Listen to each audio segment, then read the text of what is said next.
تو اس نے بڑی لجاجت سے کہا کہ میں آپ کی کیا خدمت کروں، میں آپ کی کوئی خدمت نہیں کر سکتی، اس وقت میں اس پوزیشن میں ہوں، حالانکہ یہاں سے گزرتے ہوئے ہر قافلہ اس بات کا شاہد عدل ہے کہ میں نے ان کی خدمت میں کبھی کوئی کمی نہیں کی، تو میں کیا کر سکتا ہوں؟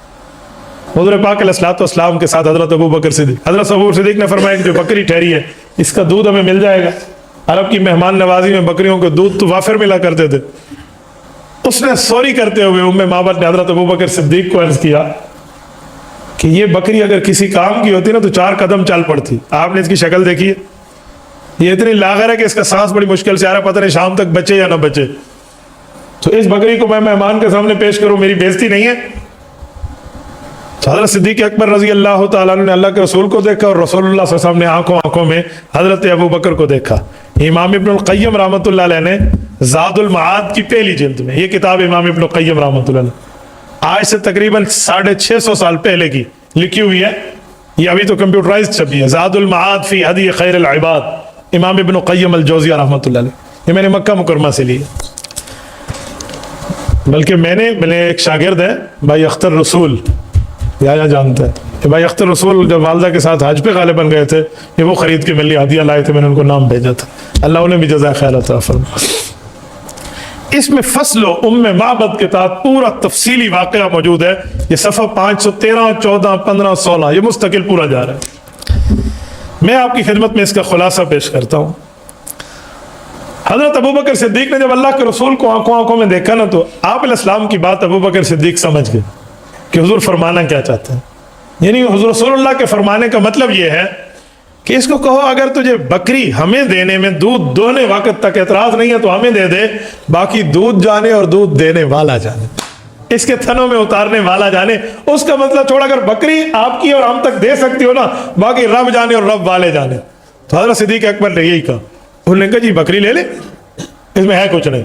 دیتے وقت ام معبد کا ذہن یہ تھا کہ ہو سکتا ہے ان کو میری بات پہ اعتماد نہ ہو، کہ میں نے جو کہا اس کے تھن سوکھے ہوئے ہیں، انہیں اعتماد نہ ہو، چلو دے لو، دیکھ لیں مہمان۔ بکری اس نے حضرت ابو بکر صدیق کے حوالے کیا اور رسول اللہ صلی اللہ علیہ وسلم کو حضرت ابو بکر نے دیا۔ اللہ کا نام لے کے حضرت رسول اللہ صلی اللہ علیہ وسلم نے اس کے کمر پہ ہاتھ پھیرا اور اس کے تھنوں پہ ہاتھ پھیرا۔ امام ابن القیم لکھتے ہیں بکری جگالی کرنا شروع ہو گئی جیسے کھاتی پیتی بکری ہو۔ جگالی سمجھے، اوگل مارنا شروع تھی گئی جی میں کھادی کھڑی ہو گئی، اور اس کے تھن دودھ سے بھر گئے۔ ام معبد کو تو ایک شاک لگا، آنکھوں کے سامنے اتنا بڑا معجزہ رسول اللہ صلی اللہ علیہ وسلم کا اس نے دیکھ لیا۔ آپ دیکھیں بندہ آج رسول اللہ کی بات سنتے اور ایمان بڑھ جاتا ہے، اور جس نے اپنی آنکھوں سے بات بھی سنی اور معجزہ بھی دیکھا اپنی نظروں سے، اس کی کیفیت کیا ہوگی؟ تو ام معبد نے کہا اللہ اکبر، اب بالکل خاموش ہوگی، اور رسول اللہ صلی اللہ علیہ وسلم نے برتن کے لیے اشارہ کیا تو صدیق اکبر رضی اللہ عنہ نے دیکھا نا کہ آج اللہ کے رسول کی سخاوت جوش پر ہے، تو ام معبد کو کہا کہ ام معبد چھوٹا برتن نہ لانا، گھر میں موجود سب سے بڑا برتن لانا۔ اس عورت کے پاس جو بھی اس زمانے کا دیگچا ویگچا اور برتن تھا اس نے پیش کر دیا، اور رسول اللہ صلی اللہ علیہ وسلم نے دو چھوٹا برتن وہ ساتھ لائی، اس سے بھرا تو اللہ کے رسول نے پہلے ام معبد کہا آپ نوش کر لیں۔ اس نے دیکھا بکری سے دودھ اتنا زیادہ اور مسلسل آ رہا ہے، تو اس نے اسے سعادت سمجھ کے پی لی۔ رسول اللہ صلی اللہ علیہ وسلم نے حضرت ابو بکر کو فرمایا کہ اب عبداللہ لیسی کو دو، ہمیں راستہ دکھا ہے، اس نے پیا۔ حضرت عامر بن فہیرہ کو دیا، پھر ابو بکر کو کہا کہ یا رسول اللہ آپ کا سفر میں چلنے والا جو بڑا ہوتا ہے وہ سفر کی خدمت کرتا ہے، سید القوم فی السفر خادمہم، حدیث پاک میں ہے نا کہ جو لیڈر گروپ لیڈر ہو اور وہ سفر میں اپنے دوستوں کو لے کر جائے تو خود بڑا بن کے یوں نہ بیٹھے بلکہ خدمت والا مزاج رکھے۔ کہ ابو بکر اب آپ پیو، حضرت صدیق اکبر نے پیا، پھر اللہ کے رسول نے نوش فرمایا۔ کچھ ٹائم گزرا، دودھ بچ گیا تھا، پھر مزید دودھ پیا اس کا 2-3 بار، یہ سفر سے ویسے ہی آ رہے تھے تو ان نے خوب پیا جیسے پینے کا حق ہو، برتن خالی ہو گیا۔ حضور پاک علیہ الصلوۃ والسلام نے اس عورت سے بات شروع کی دین اسلام کی دعوت پر۔ اس عورت نے آپ علیہ السلام سے آپ کی دعوت پوچھی، رسول اللہ صلی اللہ علیہ وسلم نے توحید بتائی، رسالت بتائی۔ تو اس خاتون نے کہا کہ واقعی میں نے اس راستے کے گزرتے ہوئے بڑے نشیب و فراز دیکھے، بڑے لوگوں کے معاملات کو جانتی ہوں، آپ کا چہرہ جھوٹا نہیں ہو سکتا، آپ کی بات غلط نہیں ہو سکتی، آپ کی گفتگو دھوکے بازی نہیں ہو سکتی۔ میں کتنے ٹائم سے یہ معاملہ دیکھ رہی ہوں، میں نہیں دھوکہ نہیں کھا سکتی۔ جس رب کی دعوت آپ دے رہے ہیں، اگر میں آپ کی دین میں داخل ہو جاؤں تو آپ کو کوئی اعتراض؟ وہ بظاہر سمجھتی تھی شاید ہی مجھے اپنے ہاں داخل نہ کرے، تو رسول اللہ صلی اللہ علیہ وسلم نے گویا یوں فرمایا کہ میری تو کوشش ہے کہ جہنم سے بچ کے جنت کی طرف میرا ہر امتی آ جائے. یا رسول اللہ مجھے کلمہ پڑھا لے. آپ علیہ الصلوۃ والسلام نے کلمہ پڑھایا, اسے مسلمان کیا, وہ صحابیہ بنے. اللہ کے رسول صلی اللہ علیہ وسلم نے یہاں اور حضرت ابوبکر نے ان سے پوچھ لیا تھا کہ یہاں گھر کے بڑے, انہوں نے کہا جی میرے خامد ہیں ابو معبد, وہ کام گئے ہوئے ہیں, یہاں ہمارا غلام ہے وہ بکریاں لے کر گیا ہوا ہے, جانور وہاں ہے. تو حضور علیہ الصلوۃ والسلام نے فرمایا برتن ایک بار پھر دو. کہا جی کیوں؟ کہا آپ کا خامد بھی تو اسی گھر کا حصہ ہے نا, جس کے گھر میں ہماری مہمان نوازی ہوئی ہے, ایک بار پھر دو, میں برتن سے دودھ دھو دیتا ہوں اور اپنے خامد کو پلانا. رسول اللہ صلی اللہ علیہ وسلم نے ایک بار پھر دودھ دھوہا تو اسی لاغر بکری سے پھر دودھ آیا, اور وہ دودھ آ گیا, وہ برتن بھرا, فرمایا یہ لے لو, بچوں کو دینا اور اپنے خامد کو دینا. اور بکری کو آپ علیہ الصلوۃ والسلام نے واپس کیا, اس نے جا کر وہاں باندھ لیا. کچھ ٹائم اللہ کے رسول صلی اللہ علیہ وسلم نے یہاں گزارا. خامد اتفاق سے اس دن بہت لیٹ ہوا, یہ انتظار میں تھے لیکن وہ نہ آ سکا ان کی موجودگی میں. تو حضرت صدیق اکبر نے عرض کیا یا رسول اللہ ہم ویسے ہی دشمنوں کے نرغے سے نکلے ہوئے ہیں, ہمیں اس سے زیادہ دیر یہاں نہیں رکنا چاہیے, اگر آپ کا حکم اور مشورہ ہو تو ہم یہاں سے چل پڑیں. کہ جی ٹھیک ہے. حضور پاک علیہ الصلوۃ والسلام کو لے کر وہ راہبر چل پڑا. حضرت صدیق اکبر بھی ساتھ ہیں, یہ چلے گئے.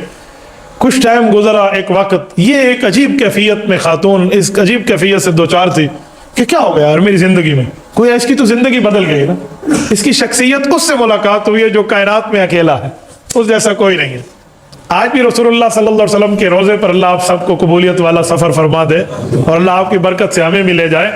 تو روزے رسول پہ جب آپ ٹھہریں گے نا, چند فٹ اور چند گز کا فاصلہ ہوگا, تو یقین مانے بندہ اپنی قسمت پہ رشک کرنے لگ جاتا ہے کہ میری قسمت میں اتنا قریب آ گیا اس شخصیت کے جس کے لیے زمین و آسمان بنائے گئے.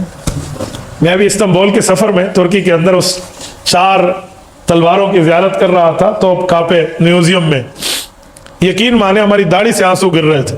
میرے ساتھ مولانا حمزہ ندیم سے کراچی کے, اللہ انہیں بھی جزائے خیر عطا فرمائے, وہ ہمارے سفر کے مسبب بنے ہیں. میں اور مولانا حمزہ ایک دوسرے کو آنکھوں میں دیکھ رہے تھے, ہماری زبان نہیں چل رہی تھی. میں نے کہا یار رسول اللہ کے ہاتھ میں سالوں یہ تلواریں رہی ہیں اور آج اس تلوار میں اور ہم میں چند فٹ کا فاصلہ ہے. کیا اس قسمت کے قابل ہوتے ہیں عام بندہ کہ وہ اپنے نبی کی اس استعمال شدہ چیز کے ساتھ جا کر ٹھہر جائے؟ یہ اللہ رب العزت کی طرف سے عطا ہوتی ہے, اللہ قبول فرما. بڑی بڑی چیزیں وہاں توپ کاپی میں موجود ہیں, دیکھنے کی چیزیں. حضرت امام حسین رضی اللہ تعالی نے جو جبہ مبارک زیب تن فرمایا ہے نا, وہ حضرت امام حسین کا جبہ وہاں موجود ہے. اس کے علاوہ بھی بہت سی چیزیں ہیں. اللہ آپ سب دوستوں کو لے جائے, مقبولیت والی حاضری عطا فرمائے. تو رسول اللہ کی طرف جس کی نسبت ہو اس چیز کا مقام اتنا ہے, تو آپ اندازہ لگائیں کہ جس کی نسبت رسول اللہ سے ڈائریکٹ ملاقات کی ہوگی اس خاتون کی کیفیت کیا ہوگی. بہرحال یہ خاتون خود کو بڑی خوش قسمت سمجھ کے, بلکہ سمجھ کیا تھی, سوچ رہی ہے میرے خامد آئیں گے میں بتاؤں. جب ابو معبد آئے نا, اس نے کہا کہ یہ لو آپ دودھ. انہوں نے کہا پہلے آتا تو آپ پانی پیش کر دی, آج دودھ. اس نے کہا تجھے نہیں پتا, تیرے گھر کو 4 چاند لگ چکے. کیا ہوا؟ اس نے دودھ رکھا. کہا دودھ رکھ نہیں, پہلے پی اور پھر بات کریں گے. اس نے دودھ پیا. کہا آج یہ ہوا یہ ہوا یہ ہوا. تو نے کہا آیا کون تھا؟ تو اس خاتون نے رسول اللہ صلی اللہ علیہ وسلم کو جو نظر میں سما کر جو نقشہ آپ نے ذہن میں بنایا تھا نا کہ آپ علیہ الصلوۃ والسلام کی گفتگو ایسی تھی, رسول اللہ صلی اللہ علیہ وسلم کا چہرہ مبارک ایسے تھا, حضور کی آنکھیں ایسے تھی, آپ علیہ السلام کے بولنے کا انداز اور سامنے والے کے سننے کا انداز ایسے تھا, حضور پاک علیہ السلام جو بات فرماتے وہ عمل کتنے ٹائم میں عمل درآمد ہو جاتی. اس نے ساری باتیں اپنے الفاظ میں اپنے خاوند کو بتا دی. تو جب اس نے پوچھا نا کہ مجھے بتائیے, یہ امام ابن القیم لکھتے ہیں سفیلی یا ام معبد کیف ہوا, مجھے بتا ام معبد وہ شخص کیسا تھا, ابھی تک جان پہچان نہیں ہے. بتایا رسول پاک فلا, اس طرح کی بات ہے نا, اس سے پہلے تعارف ہو رہا, وہ کیسا تھا. میرے دوستوں میں رب کی گھر مسجد میں بیٹھا ہوں, اس خاتون نے جو رسول اللہ صلی اللہ علیہ وسلم کی شکل مبارک کا نقشہ کھینچا جائے نا, ان الفاظ کو پڑھ کے بندے کی ایمانی کیفیت لبریز ہو جاتی. کیا ایک وقت کی صحابیہ ہے, ایک مختصر اور قلیل وقت رسول اللہ اس کے گھر میں رہے ہیں, اور اس نے کیا سے کیا اللہ کے رسول صلی اللہ علیہ وسلم کے لیے تعریفی کلمات کہہ دی. یہ اپنے خامند کہنے لگی ظاہر الوضاعت ابلج الوجہ حسن الخلق لم تعبه سجلا ولم تزر به سعلا وسیم قسیم وفی عینیہ دعج وفی اسفارہ وطف وفی صوتہ سحل وفی عنقہ سطح احور اقہل ازج اقرن شدید سواد الشعر